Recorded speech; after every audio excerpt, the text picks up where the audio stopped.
Jennifer, a novelist, decides to move to a rural area away from the city so she can focus on completing her book.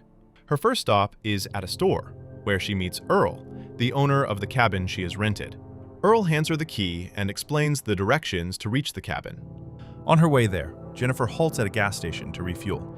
At the station, she notices two men, Andy and Stanley, staring at her. Soon, a worker named Johnny arrives and offers to help. When he asks where she is staying, Jennifer mentions the cabin nearby.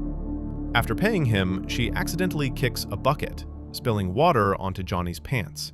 His friends burst out laughing, while Jennifer quickly apologizes, gives him some money, and leaves. Hit the subscribe button before we move ahead. Eventually, she reaches her cabin, which stands deep in the middle of the woods. That night, as she settles in and talks to her friend, she notices another cabin nearby. Curious, she goes there and finds a room with its door left open. Inside, she discovers various tools and a box filled with poisonous powder. Uneasy, she shuts the door and returns to her own place. Later, while rinsing her clothes after accidentally spilling beer, Jennifer is unaware that someone is secretly watching her through the window. The next morning, during a jog, she stumbles upon an old, isolated house hidden in the woods. But when she enters, it turns out to be completely deserted. Returning to her cabin, she tries to use the washroom, but finds the water supply not working. She calls for assistance, and a man named Matthew arrives to repair the pipe. Once he fixes it, Jennifer cheerfully thanks him with a kiss on the cheek. Embarrassed, the shy and somewhat foolish Matthew quickly runs away. In the evening, Matthew goes fishing with Stanley, Johnny, and Andy. While chatting, Matthew mentions that Jennifer kissed him on the cheek. Johnny refuses to believe it until Stanley shows him a video of Jennifer on his camera, revealing he was the one watching her earlier. Enraged and jealous, Johnny begins speaking badly about Jennifer and declares he will go after her that night. Later, as Jennifer sleeps, strange noises wake her. At the door, she finds a dead bird and is frightened. Returning inside, she sees photos of the men on her laptop. Suddenly, Johnny, Stanley, and Andy enter, surrounding her. Jennifer lies, saying her boyfriend is coming, but Johnny exposes her, insisting he knows the truth, and drags Matthew in. He taunts her about the kiss, offering her alcohol and pressuring her to drink. Though unwilling, Jennifer gives in, but they continue harassing her. Johnny forces her to put a baseball bat in her mouth, then makes her kiss a gun while threatening her. Disturbed, Matthew looks away, but the others escalate, with Andy shoving a bottle into her mouth. Jennifer fights back, spraying Stanley's eyes and fleeing into the woods. At dawn, she encounters Earl, the cabin owner, along with another man who identifies himself as the sheriff. She explains everything, and the sheriff sends Earl to search one side of the woods while he takes Jennifer back to her cabin. Inside, he finds only her beer bottle and dismisses her story, accusing her of being drunk. When Jennifer insists she is telling the truth, the sheriff pretends to search her, but begins touching her inappropriately, under the guise of helping. The four men soon return, and Jennifer realizes the sheriff is working with them.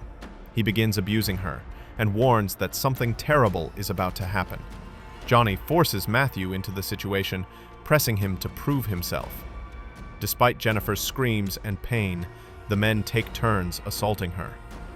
A call from the sheriff's daughter briefly interrupts, but afterward, the group leaves Jennifer behind. Traumatized, Jennifer tries to escape, but the men capture her again, continuing their brutality until they are satisfied. Broken and half-mad from the torment, she finally manages to run and reaches a bridge. Cornered once more, she leaps into the river. The men search for hours, waiting for her body to surface, but it never does. Fearing exposure, the sheriff orders them to destroy all of Jennifer's belongings. If you're gripped by this story, don't forget to like the video. Later, at home, the sheriff pretends to be a caring father as his daughter proudly shares her academic success. The next day, he returns the cabin keys to Earl, lying that Jennifer has left. Meanwhile, the group keeps searching for her, though Matthew is plagued with guilt over what he has done. Eventually, Earl calls the sheriff, saying Jennifer's sister has inquired about her disappearance. The sheriff insists she simply left on her own. The next morning, Stanley rushes to Andy and Johnny, frantic that his camera, which contained all the videos of Jennifer, has been stolen. Enraged, Johnny beats Stanley and demands to know why he recorded everything. That night, Johnny hears a noise at his door and finds a dead bird. At first, he thinks it's a prank, but then he discovers one of Jennifer's slippers and grows frightened. Hearing another rustle in the bushes, he finds rubber bands in Matthew's hand and begins to suspect Matthew is trying to scare them. The following day, the sheriff receives a mysterious gift containing a cassette. On watching it, he is alarmed and drags the men to confront Stanley, beating him and demanding to know why he recorded Jennifer. Johnny claims Matthew is acting out of guilt over Jennifer's disappearance and urges them to find him.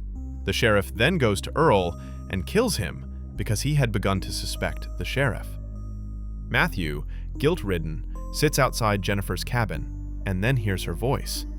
He goes inside and finds Jennifer waiting. She tells him she knows he feels guilty. As he apologizes, she puts a rope around his neck and tightens it until he loses consciousness. Andy and Stanley search for Matthew. Andy enters an abandoned house and finds a mattress. Jennifer appears and a struggle follows. Stanley becomes trapped and calls for Andy. Jennifer attacks them both, knocking Stanley out. Andy awakens to find himself restrained on a bathtub. Jennifer fills the tub while keeping Stanley bound and records him in a humiliating, degrading state. She then confronts Andy, who begs for mercy, and reminds him how she begged them for help while they exploited her. She forces his face underwater and tells him she intends to give him a terrible death.